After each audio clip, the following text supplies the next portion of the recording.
Hey everyone, welcome to a N12 8.4. I'm Jeremy Neiman. This is our first pack of M12 here, and it's pretty clear what I'm going to take. This Jace Memory Adept is worth a bunch of tickets, and is also the best card in the pack. Boom, you activate it twice, and then they die because they are dead from decking. So, yeah, there's not really much choice there. The second guy is probably going to take a Doomblade.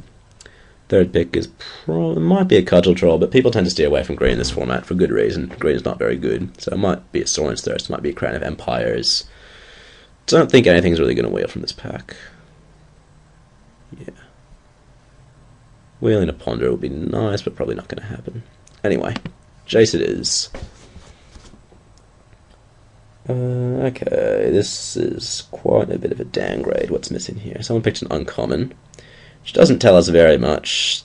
I can think of many uncommons I would take over the rest of this junk. Like, yes, wow. Mighty Stave Off is pretty good. Arachnus Web is okay. Mighty Leap, Slaughtercry, Bloodseeker are all playable cards in their respective colors. Swiftfoot Boots, I don't know how good that card is. I could take a Swiftfoot Boots, but instead I'm going to take a Harbor Serpent. It's a mediocre card, but this pack is full of mediocre cards. It's a mediocre card in the color I want to be in.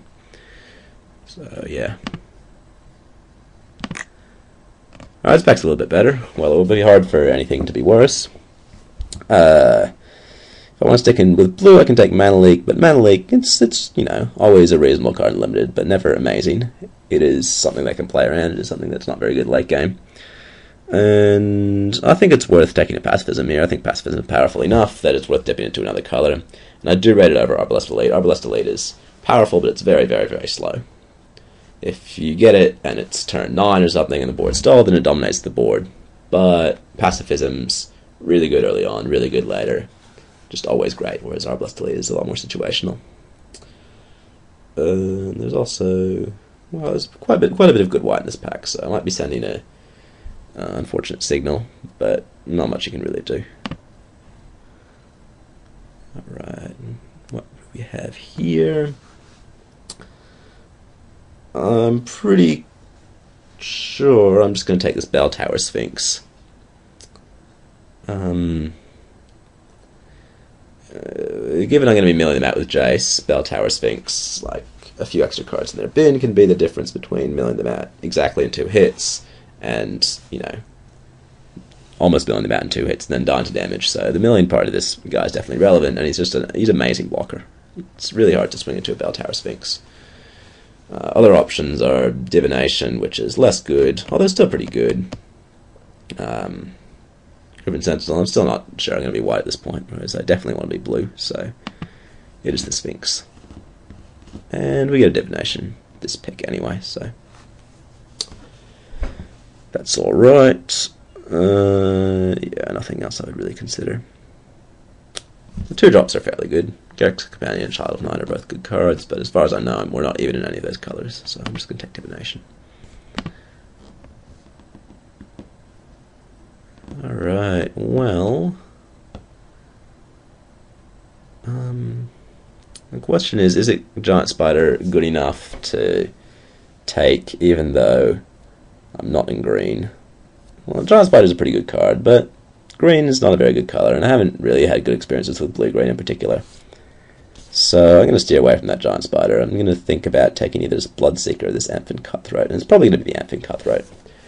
Not a huge fan of Amphin Cutthroat, but Bloodseeker just seems like not really the kind of card this deck's going to be suited for.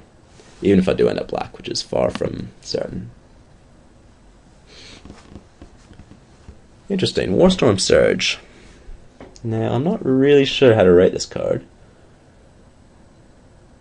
It does... I mean, Electropotence is probably the closest comparison. And Electropotence was... okay. It was very poor early, but late game it did win the game.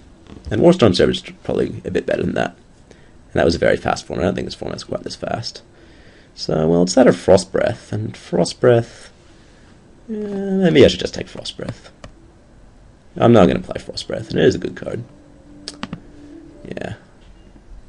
Shouldn't get too carried away with trying to test out cool cards when they're perfectly good cards and colors you're certain to play in the pack. So here, and I think Jace's Archivist is very good. Now, never had a chance to play with it, but that's about to change because I'm going to take it here. Certainly, I mean, Bonebreaker Giant is the next best card in the pack, and I'm not even in red. So, Archivist is. So that Ponder Wheel. Oh well. That's not bad. So there's a Mind Rot and Devouring Swarm in this pack, which indicates that there are not too many black drafters. So that's something to look out for. Which is weird because I haven't seen very much black apart from that. It definitely hasn't been, you know, I passed a Doomblade, so it was probably a bit hasty to think about moving into black. Oh, well, a Mighty Leap Wheeled in this pack, which is weird because it was really, really bad. There's also a Pride Guardian, and I wonder if Pride Guardian might actually be better suited for this deck.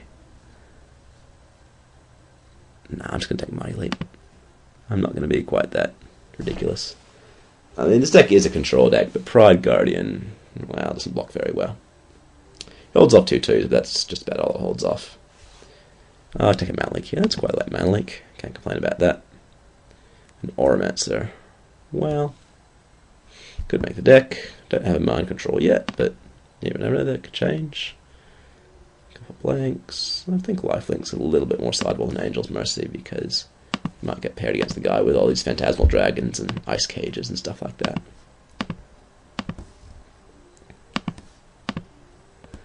Alright, so it's still really quite open to a second colour, which is unusual for a core set format. I'm certainly, absolutely, definitely in blue. I don't have that many creatures. I just have an Archivist, Nymph and Cutthroat, a Bell Tower Sphinx, and a Harbor Serpent. So all my creatures cost like 3, 4, 5, and 6. So I do want some cheaper guys to hold the ground before my big stuff arrives. Now, this pack is really poor. Really, really poor. It's a shame, because I was just going to take whatever sweet bomb or removal spell I opened on the theory that, you know, why not move into that colour. But, yeah, there's really just not much. Armoured Warhorse, but I'm not going to be heavy enough white to be able to cast that thing on turn 2 regularly. I want to be playing like 7 planes if I am white. So, that's not such a great pick. It might just be Ponder. As ashamed as I am to first pick a Ponder, there's really nothing. Ponder, I mean, hey, it digs me to my Jace, I guess, right?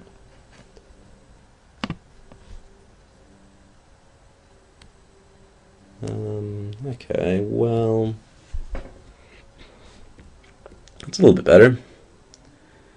We've got an Incinerate, which is certainly worth considering. I really only have a pacifism drawing me into white at this point, and I haven't been seeing very much white. I haven't been seeing very much red either, so it's not clear if red's the way to go. But red is a very deep colour, and it's a very powerful colour. So, Incinerate's worth considering. There's also an Arbalest Elite, which again, very, very slow, but can totally dominate a game. There's also Chasm Drake. Chasm Drake's quite good, but, well, maybe I just play it safe and take Chasm Drake. But I already have 2 5-drops. I don't really want a Chasm Drake for this deck. I'm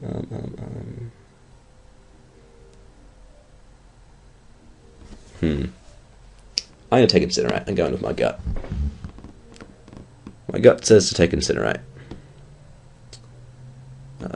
Okay, well, a second Bell Tower Sphinx is always welcome. This is looking more and more like a mill deck. I should be looking out for those Merfolk Mesmerists. I've got Jace's Archivist, I've already got 2 Bell Tower Sphinxes, and I've got Jace himself. And apart from that, I don't really have that many dudes. I've just got a lot of Dig, 2 Ponders, a Mana Leak, and Divination. So I think Jace's Erasure is a card I might actually want to play. What a bizarre idea. Okay, well, I'm going to take either Adept here, Mill or no. I'm not going to take Merfolk Mesmerist over either Adept. I mean, let's Let's not get too ridiculous. Even if I do end up being Mill, Adept is still a sweet card. And Merfolk Mesmerist will probably wheel. I mean, who wants Merfolk Mesmerist?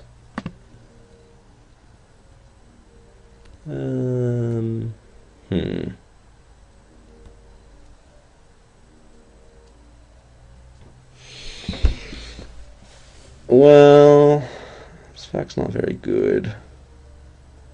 Not very good at all. Master Thief can potentially do great things, but can also potentially be a 4-mana 2/2. So I don't think I want to take that. It's probably... might just be Mind Rot here. I know it's moving into another color, but I don't want to take Devouring Swarm because I'm not going to be heavy enough black to run Devouring Swarm. And Mind Rot is the best card in the pack, apart from Devouring Swarm, so it's a card I might play. Oh, Merfolk Looter, wow.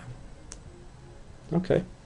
I mean, one thing I could do is be like almost mono blue and play like a few plains for pacifism and a few mountains for Incinerate, or something like that. There's no real important reason to have, 12 islands. It can just as easily be like 10-3-3 or 11-3-3 or something like that. So that's something. Anyway, definitely take the Merfolk Looter. Alright, there come the black cards. What do I want? Do I want a Bloodseeker or do I want a Warpath Ghoul? Well, Warpath Ghoul fights a bit better. So I think probably I should take Warpath Ghoul. I don't think I'm trying to drain people out. Even though it's a bit worse on curve. Quite a bit worse on curve. I do need 2 drops, but I think it's still Warpath Ghoul. Oh, Deathmark. And a Thran Golem. Don't have anything I can put in that Thran Golem. I mean, I've got Lifelink that's hidden at the moment, but yeah, I think I'm going to take Deathmark. I like Deathmark. It's a good card. It's a main deckable card. Flash Freeze is not a main deckable card. It's not even a card you really want to start in. Even when you're playing against the sweet green decks or red decks. If you're playing against a red-green deck, then sure, but apart from that, not really. Probably just grab Cancel here. I think it's a little bit better than the second Infant Cutthroat. Although I don't have very many creatures. Maybe I just need the extra creature. Yeah, maybe I'll take the Cutthroat. I do want to survive. Surviving is important. Cutthroat. And Redirect. I'll board that in, I suppose. A couple mediocre green spells. I'll take a Sacred Wolf, I guess. Yeah, Sacred Wolf is reasonable. Wall of Torches. If I do end up red, I might play that Wall of Torches. It's not the most ridiculous thing I've ever heard. So that Merfolk Mesmerist didn't wheel, which is kind of a shame. I'm not really sure what my deck's doing. Not even really sure what colours my deck is. It's not really where you want to be. No, I'm not playing this Auramancer. I'm not playing this Mighty Leap. In theory, I could play my 1 Pacifism. How many blue cards do I have? 1, 2, 3, 4, 7, 8, 9, 10, 12, 14. So, being reasonable. Well, there's a Pentavis. Yeah. Pretty happy to take that. So, I guess my game plan is stall with Infant Cutthroats, Bell Tower Sphinxes and such, and then play either Jace or Pentavis and win the game. Which is a plan, at least. I definitely need some more early things that remove things or hold the fort before it becomes a good plan, but, well, Pentavis is a step closer. Definitely taking that over Sengir Vampire, because actually I don't think I'm going to be black. I think I'm going to be red, because I'm going to take this Shock. I think Shock is enough better than Mana Leak. Oh, well,